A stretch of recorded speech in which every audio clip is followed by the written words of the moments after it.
लम्हों ने खता की और सदियों ने सजा पाई। हम आज तक सजा पा रहे हैं उन लम्हों की खताओं की जो हमने नहीं करी। हम भारत माता बोलते हैं, हम बोलते नहीं है, हम मानते हैं। So not even 1 inch of our land is going to be given away. This is not the UPA regime which will say कि अक्साई चिन्ह पे तो एक दिन का घास नहीं उगती है तो चाइना को दान में दे दो। Don't you think the political discourse during the elections in the world's largest democracy should be more civilized? I agree with you. There should definitely not be the photo of a chief minister on the wall behind his wife where he's proudly behind bars.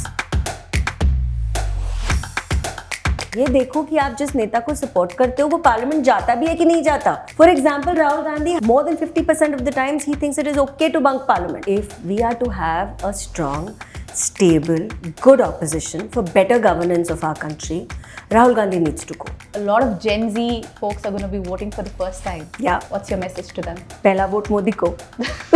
For all That's right very reasons. Short and sweet. Could you elaborate on that? For all the right reasons. Okay. For all Hello and namaste. This is me, Asha Bhatt, and welcome to another episode of the Statesman Talk.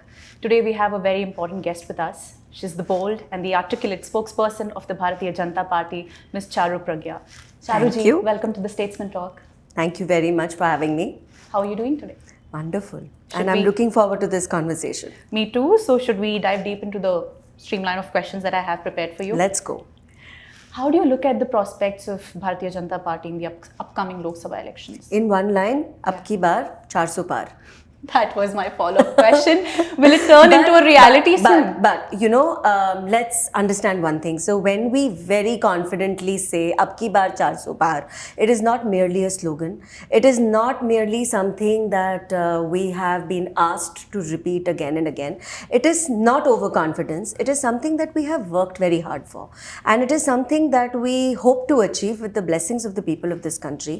Looking at the kind of work which we have done in the last 10 years. So we're getting into this election with a report card in hand, heads bowed, hands folded, and we are telling people that this is what Modi Sarkar has achieved in the last 10 years. So whether it is the speed at which roads are being constructed, which is 3 times the speed at which they were being done 10 years ago, the number of airports have doubled, 74 to over 150 today. When you look at our healthcare system, our education system, our place on the international platform, we have worked very hard in every single sector, and that is why with confidence today and hoping to get Janta ka Ashirwad today, we say ab ki baar 400 par. But the indie bloc leaders have a different say. They say that इस बार BJP Is there a bloc which is called that? कि 200 भी पार नहीं करेगा with the contention that the BJP has lesser presence in South, whereas in 2019 it had peaked in the North. Okay, so let's do a simple math calculation. Okay. I'm all yours. Currently in the South, the number of BJP MPs outrank those from the Congress. That's the first thing. The second thing is what you're calling the indie bloc today, it doesn't exist. Because the only place where this so-called bloc existed was in a photo op. And that has been in existence since 2018. When Siddaramaiah took his oath as the Chief Minister of Karnataka around 6 years ago, this is where the idea of a united opposition cropped up. So 2018 to 2024, all we've done is hear about it. So this is like some Birbal ka khichdi, jo pakni chalu to ho gayi hai, but it is never going to be ready because where are they even contesting together? Even Rahul Gandhi himself is contesting against the left in his constituency in Kerala. That is the situation of this so-called non-alliance. I'm going to call it a non-alliance. So you believe there's no unity? Absolutely not. Mamta Didi goes at it alone. In Punjab, Aam Aadmi Party is contesting alone. Maharashtra, we know every single party has literally split in half because they couldn't agree with what the Congress wanted them to agree with. They seem to have lost the plot down south because the statements which have come against Sanatan Dharm from DMK have not been opposed by Congress. In fact, they have been supported by the Congress party. Yes. So whether it was a Priyank Kharge or a Karti Chidambaram, they were echoing the sentiments of DMK. So if you look at where the unity comes from in this non-alliance, it comes from corruption. It comes from hurting our sentiments. It comes from having an agenda which is very selfish. अपनी जेबें भर लेते हैं, देश को रहने देते हैं. That kind of a thing. But apart from that, do you see any kind of a unity anywhere in the country? They're not contesting together anywhere.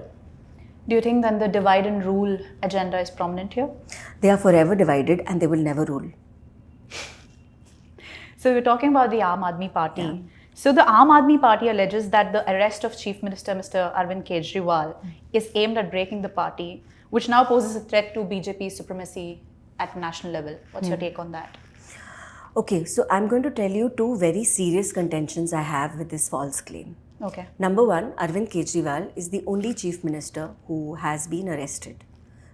All other chief ministers who had charges of corruption against them actually resigned, found a replacement, and then went behind bars. So what does CM Kejriwal think? That he's above the law? Is he trying to script this kind of history? Is this his kind of history scripting that he's been talking about? And more importantly, when you sweep Delhi Assembly elections, you win 62 out of 70 seats. You boast about those 62 seats every chance you get. Are you trying to tell me that none of the 62 MLAs are worthy of being a chief minister in an interim manner? Not even in an interim manner. So none of your 62 MLAs can take your place, not even temporarily. And is that the agenda you're trying to set for your party, that nobody else matters, you're the only one who matters? So Lalu Prasad Yadav, whether you look at Jagan, whether you look at Hemant Soren, they all resigned before they went behind bars. They found a replacement from within their own system, within their own parties. Why hasn't Kejriwal done this? उसको कहीं से लगा होगा some sympathy wave is going to come and sweep over the nation. Has that happened? Not at all. In fact, his own allies have washed their hands of him. Has anybody spoken out in his favor? Not in terms of talking with content, because Congress actually went around every single media house saying that we were the ones who flagged off this scam. So from being a party which flagged off a scam to now wanting to contest together, you have exposed yourself. And I appeal to Kejriwal ji, आप करो ना अपनी राजनीति, आपको जितनी राजनीति है करो. You cannot put the welfare of the people of Delhi in jeopardy. Find a replacement. हम तो बोल ही नहीं रहे हमको सरकार गिरानी है. That's a false allegation on the Bharatiya Janata Party. In the last 10 years of Modi rule, not even one state government has been dismissed. And we are very proud of it. And situation has been difficult in a lot of places, multiple times. West Bengal, Kerala, now Delhi. And Delhi has been bad in a repeated pattern. So whether it was the protests for the Kisan Andolan or the protests for the CA, or right now with the chief minister behind bars, we have always maintained the dignity of what is written in our constitution. But have you maintained the dignity of the chair that you had the privilege of occupying? Every step of the way, आपने महान झूठ बोले. I'm going to take one more minute to say this. So from saying कि मुझे बंगला गाड़ी नहीं चाहिए, now you want a cavalcade of cars to follow you. You want a bungalow which is not merely a bungalow, it's a Sheesh Mahal जिसके renovation में 50 crores आपने लगा दिए हैं.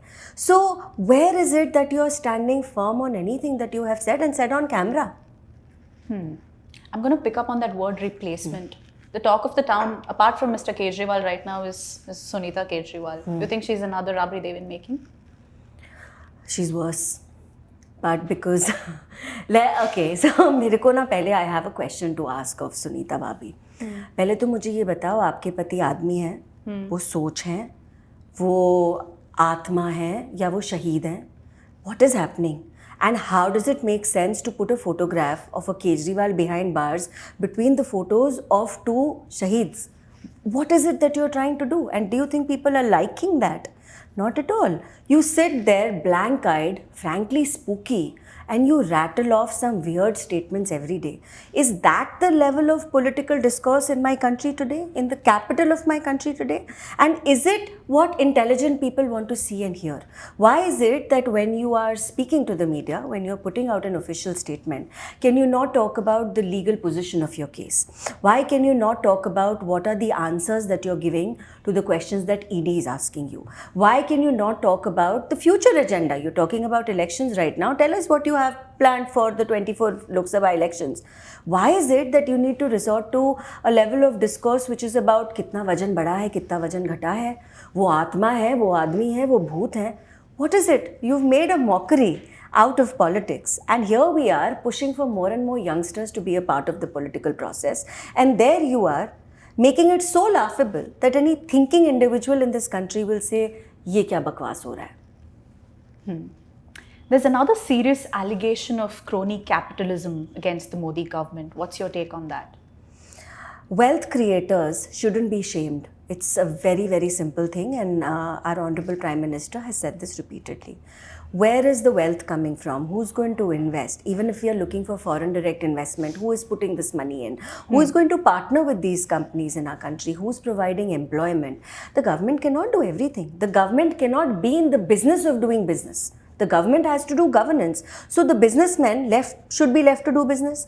And I find this such a laughable concept that when they talk of capitalism, because who created the capitalists in our country? It was the UPA regime. In fact, so much so that movies have been made on the UPA regime and their nexus with the capitalists. So much so that even today they forget that when they make statements, they are the ones who are shaking hands with the capitalists, signing MOUs worth thousands of crores in every single state that's been ruled by the Congress.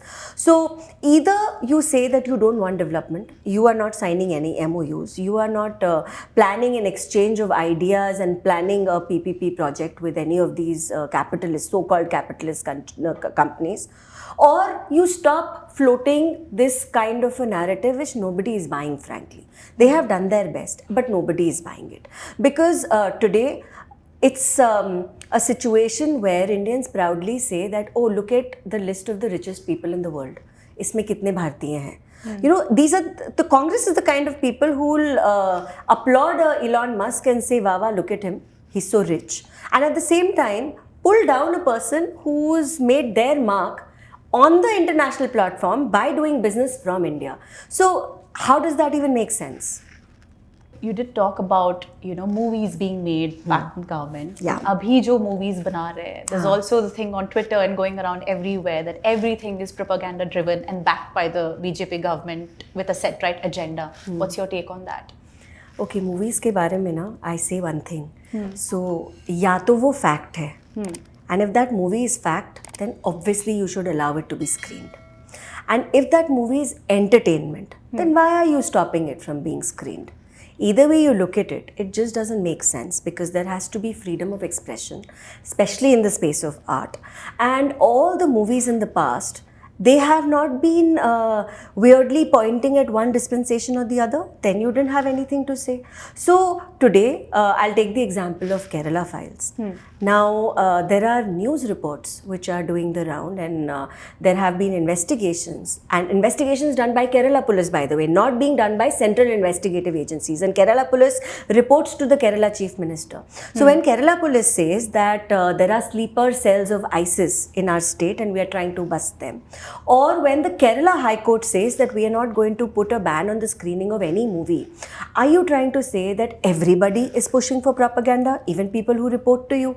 So I think the opposition needs to look at how much of appeasement they have indulged in, and it's going to come back and bite them someday. Some days it comes back to bite them in the form of them not getting votes, and some days it comes back to bite them in the form of movies and stories which are inspired from real incidents, which people need to see. Why should we not know? Don't we talk about everything that happens in society? And movies are a reflection of our society. But won't we also take the credit that now the bandwidth and the platform for these kind of movies have broadened, like Kashmir Files and Kerala Files? Probably like the realistic aspects of the stories are being told more by the filmmakers. There's always an era of movies, and correct me if I'm wrong, you would know this better than me. जब देशभक्ति की पिक्चरें चलती हैं तो सब वही बना रहे होते हैं. Everybody is picking up one historical figure, or war-based movies, or sweet love stories, or movies which are being, I don't know, copied from some other international movie. If today there is more of an audience for realistic emotions, realistic movies, who are we to say that this cannot happen? Another thing is, we're a country of 150 million people. 150 crore की जब हमारी आबादी है, we the largest audience in the world. We are going to lap up and watch everything. So instead of telling creators that do not make a movie like this because it exposes us, why do you not focus on governance? Like I said, that's the job of any chief minister. And if a censor board passes the movie, which is an independent board in the country, you should respect that. Censor board के बाद भी आपको High Court ने भी मना कर दिया आपकी रोना धोना सुनने से. How can you keep complaining? Fine. I'm going to ask a totally different question now. Do you think the Congress leader, Mr. Rahul Gandhi, is a challenger to Prime Minister Narendra Modi ji? I see a grin on your face. Yeah, I know. So that's not even a question. So all that Mr. Gandhi does is create a mockery of himself, and he enjoys doing it. And all the best to him. Let him travel across the length and breadth of the country. In fact, I say, please do it. You have become an ambassador for Dekho Apna Desh, the campaign launched by our Prime Minister. Because, for a leader who's been launched dozens of times, actually more than 20 times, and who's fallen flat on his face every single time, a leader who's so irrelevant that he doesn't know when to sit and have a chat with his allies and discuss the seat share. A leader who's so irrelevant that he'd rather spend time discussing a chicken sandwich than giving 15 minutes of his time to a Congress karyakarta, who allows someone who's been a part of his family and his party for 50 odd years to go without just even listening to him. I don't think that person's a leader. And I don't think we need to dignify his position and his plans for the nation with any kind of an answer. I honestly believe, and Rahul Gandhi is called one of BJP's star campaigners, but I naturally believe that if we are to have a strong, stable, good opposition for better governance of our country, Rahul Gandhi needs to go. Congress will do far better without a Gandhi at the helm. I personally want to know this from you. What do you think is a significant barrier to female leadership? I don't think there are any anymore. Really, there are none. Of course, the entry seems difficult because, these are bastions where women for the longest time have believed that they don't belong in. But it's not just about politics. Leadership in any field in our country faces the same challenges. So if you look at judges in our high courts and supreme courts, 7% of them are women. Surgeons in our country, I think barely 8% make the cut. If you look at board seats, CEOs, 3% CEOs are women. That's it. Look at that number. Architects, such few of them are women. So our political world is obviously a reflection of the way our society is. And when we make way for women to have a better life overall, like a 360-degree approach to it, we'll have more and more female leaders. So, when anybody will ask me about the women reservation bill, and they said, why did it take your party 9 years to table this bill? I tell them कि कोई जादू की छड़ी नहीं है. You can't move a wand around and then say that now 33% of the people in parliament are going to be women. The women have to come from somewhere, and you cannot let go of meritocracy in order to accommodate any kind of reservation. So how do you maintain a balance between ensuring representation, which is respectable, and meritocracy?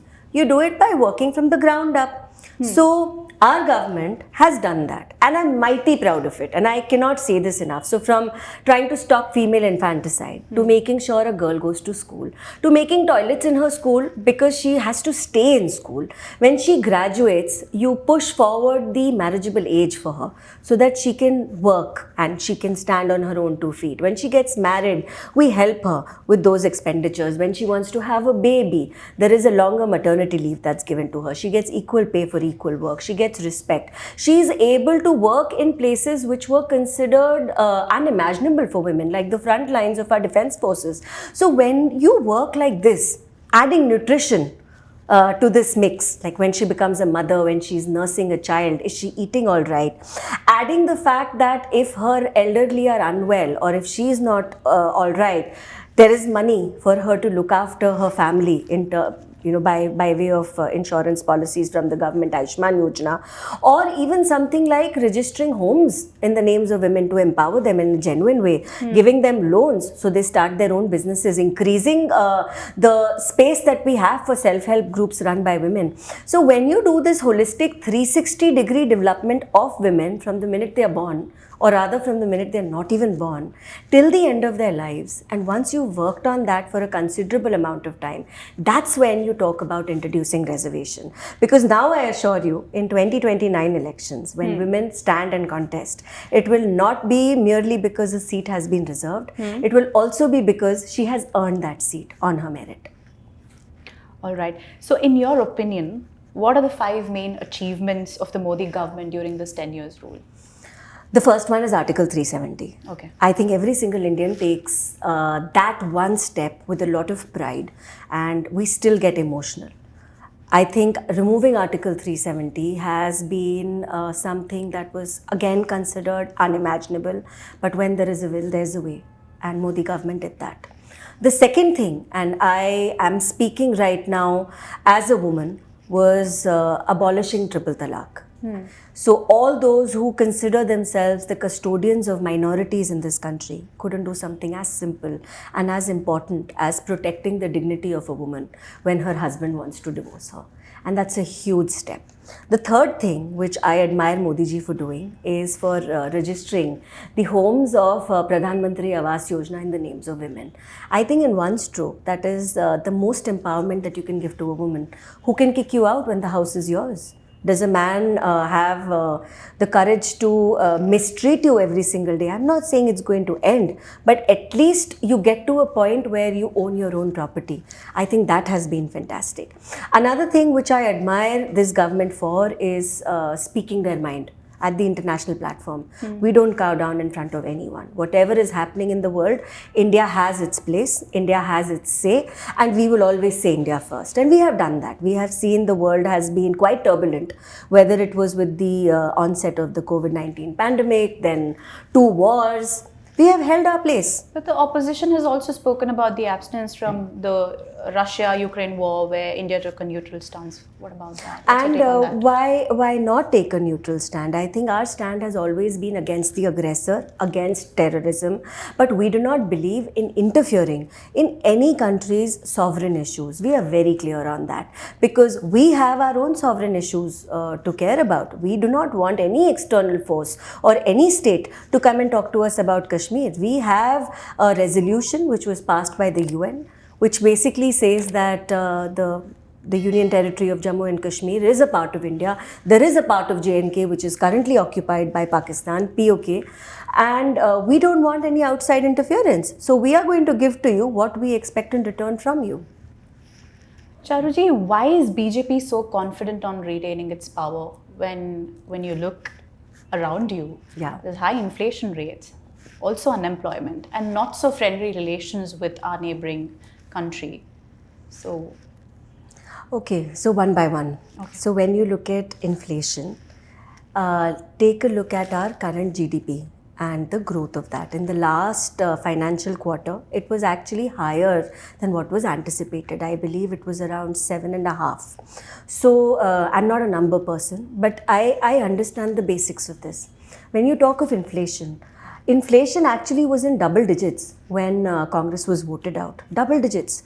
Now, today, there is global inflation, and yet India manages to keep it under check in spite of a global recession, only because a government which is pro-poor. It is only because of a government which is working to make India into a welfare state. So actually those who are propagating this whole again notion of an imagined inflation rate, they do not look at the numbers. You have to do that. You cannot just say that अरे मुझे luxury car खरीदनी है और वो महंगी हो गई है. That is not inflation. Inflation is how much were you spending 5 years ago on the same amount of groceries in percentage.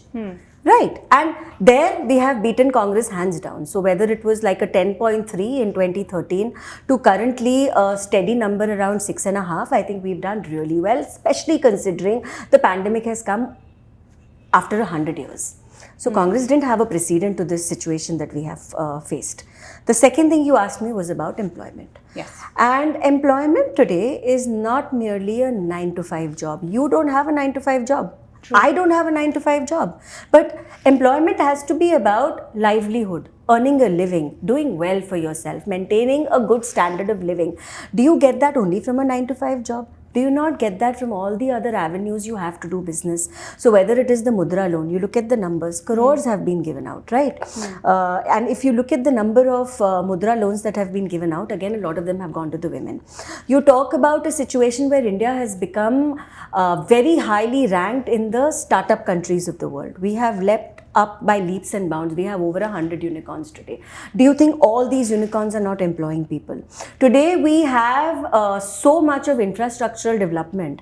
How is that happening? When you talk about the expenditure our government is making on infra, it is obviously supplemented with creating of incomes for the people who are working in these sectors. Another very good measurement of this is whether, okay, let's take example of things like Vishwakarma Yojana.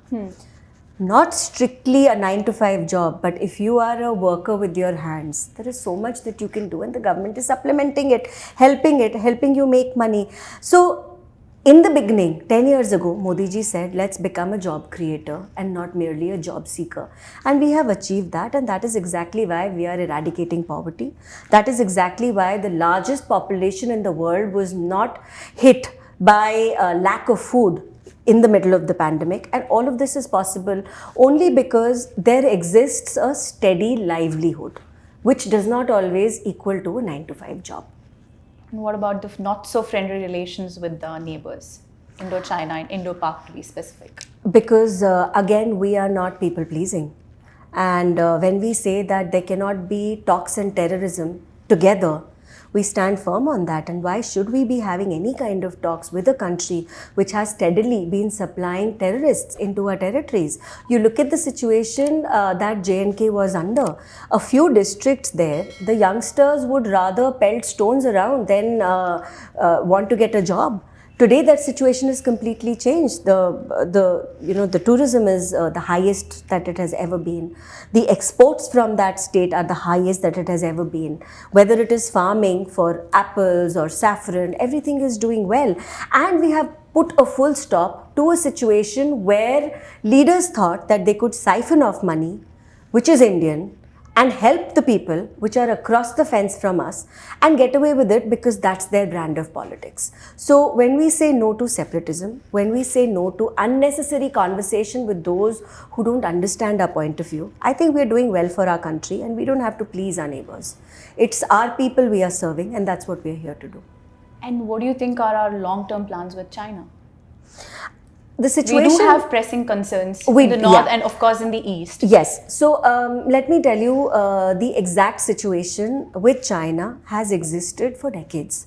And this border conflict is going to take time to resolve. We saw there was a border conflict with Bangladesh as well. And it should have been done right in the beginning. Let's make that very clear. It should have been done when India got its independence or within a decade or two of that. But why did it take 75 long years for you to understand that this particular border is not secure or not even clearly properly defined? So in the process of defining the borders, like we have done with Bangladesh, we are doing with China. There have been a series of talks. There has been an escalation and a de-escalation of skirmishes on the border. But tell me, have bullets been fired? Has there been a war? And when the opposition points fingers at this particular... Casualties here and there for sure. Casualties here and there for sure, but much higher on the other side. And I regret every single casualty which has been on our side. But the fact is that here we have an opposition which is crying out for war. Is that what they're expecting? Because do you not want a solution to come through consensus and talks, which our government is very focused on doing? Are we hopeful on that? 100%. Aren't we achieving it already? And we consider every inch of our land pious. हम भारत माता बोलते हैं, हम बोलते नहीं हैं, हम मानते हैं. So not even 1 inch of our land is going to be given away. This is not the UPA regime which will say कि अक्साई चिन्ह पे तो एक दिन का घास नहीं उगती है तो चाइना को दान में दे दो, या फिर कच्चथेवु में तो कोई रहता ही नहीं है तो श्रीलंका को दे दो. This is no longer going to happen. So you think national security was not their concern? It never was. When was it their concern? You look at the end result of every single war we have waged. Even if you take the example of the war that everybody hails Indira Ji for, and Indira Ji was called the Iron Man in a lot of people actually, Iron Lady of India she was called, yeah. But after that, 93,000 prisoners of war were given back to what used to be East Pakistan. Bangladesh got its people back. India couldn't get even 50 of its captive soldiers back from Pakistan. Why did you not push for it? Are your people, are your soldiers not precious for you? So every time I think there has been a situation where we could have pressed forward with our agendas. The Nehru-Gandhi regime decided to give us a back seat, like giving the UN Security Council permanent seat to China.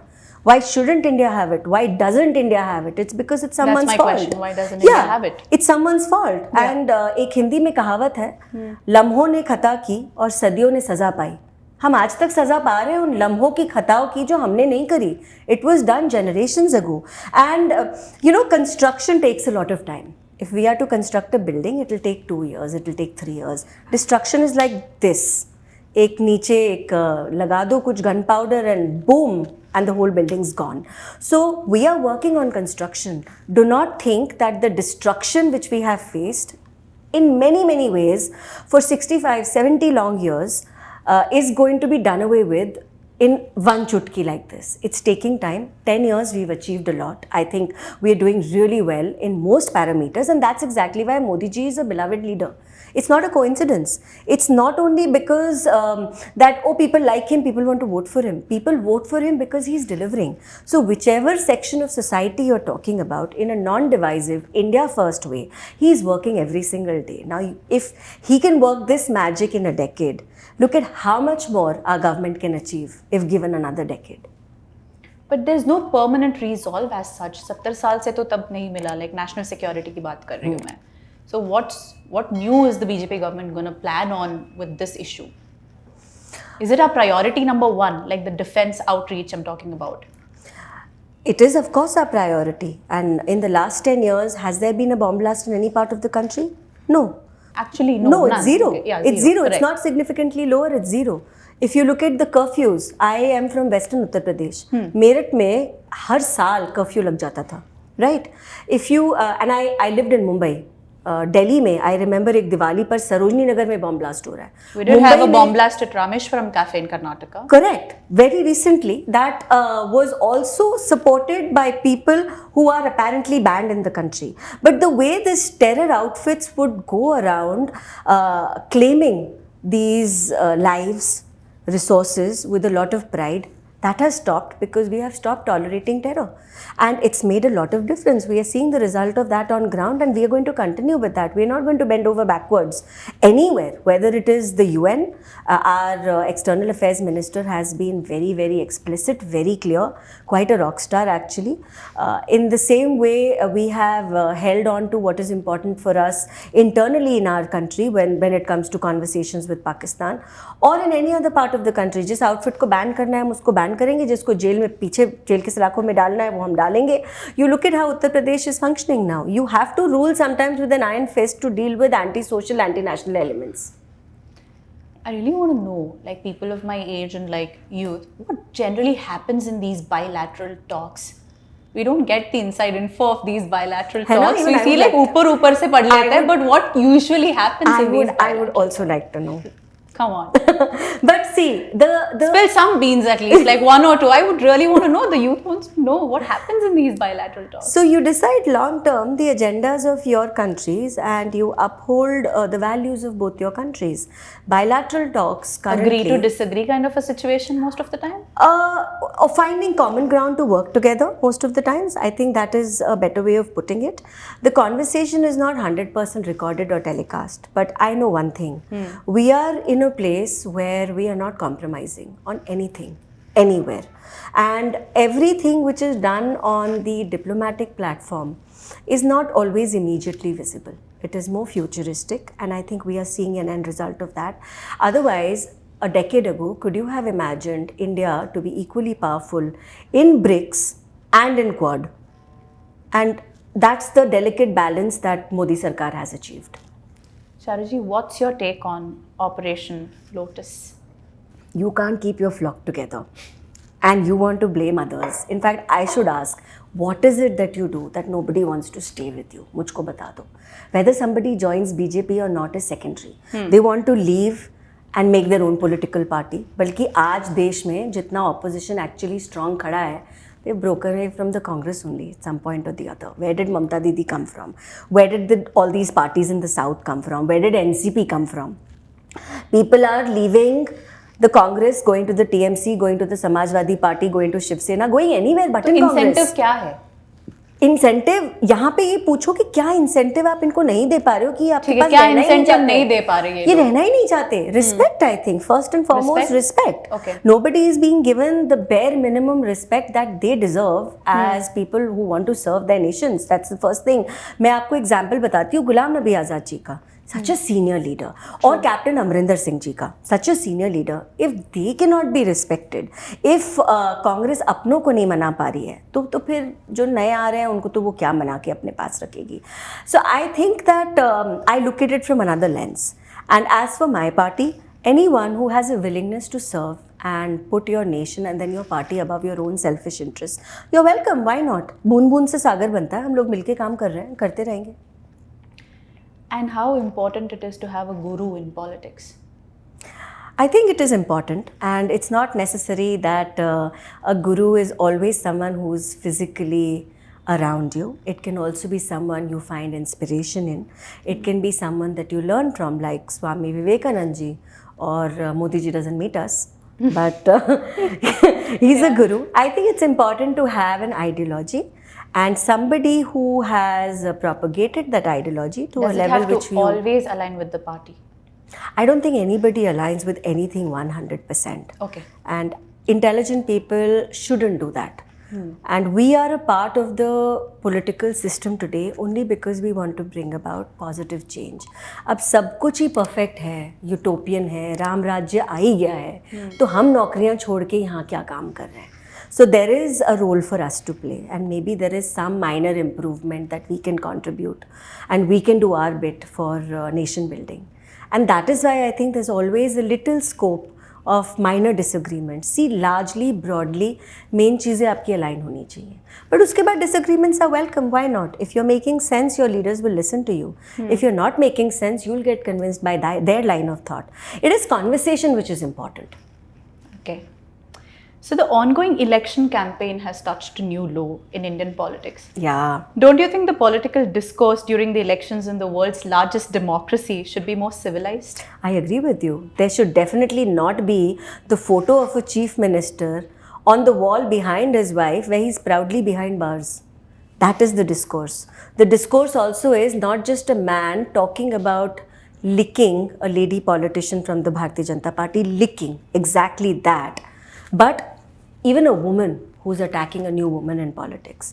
That is the discourse. The discourse is when you want to say that we are here to eradicate Sanatan Dharma and the rest of the people don't cry out against it. That is the discourse, and I do have a problem with it. And if the discourse is of a person who says that he can say proudly that he is fighting against Shakti, and other people don't find anything wrong with it, in fact they sit and try and translate it to meaning something else, I think there is a problem.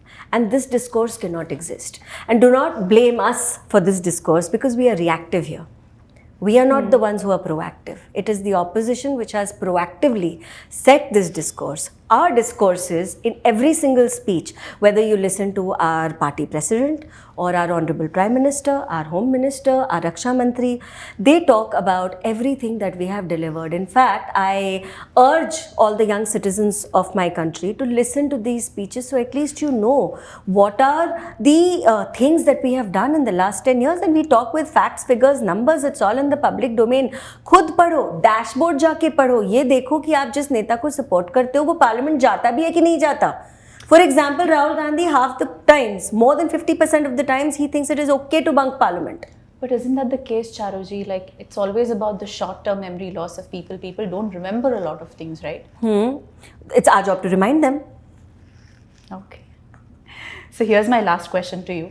A lot of Gen Z folks are going to be voting for the first time. Yeah. What's your message to them? पहला vote Modi को. For all That's the right very reasons. short and sweet. Could you elaborate on that? For all the right reasons. Okay. For all the right reasons. Vote for a man who gives you a vision for your future.